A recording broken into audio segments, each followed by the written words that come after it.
maunang magsalita po. Ito bang naalala ninyo kayo alam? Mga kaibigan siguro, mauna. Tapos yung mga mahal sa buhay. Siya ka man. Ipakigyan mo man.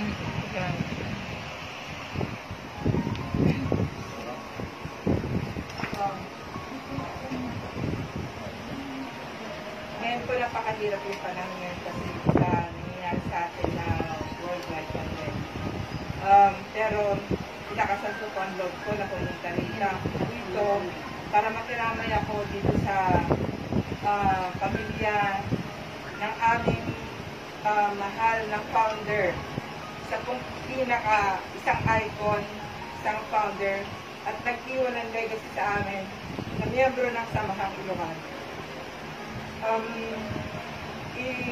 I am representing all the members of the Ilocano organization.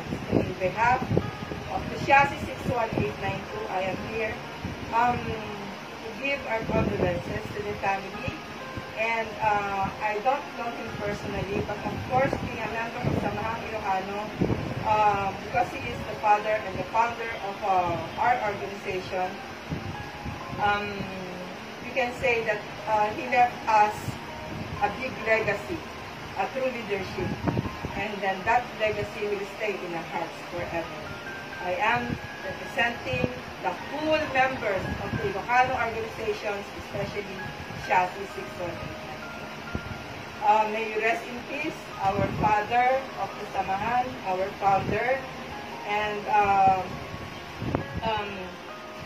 may the family can take this easily, although I know that you're really depressed at the moment, so sad for this thing that happened on this time, and we are really giving our defense to the family.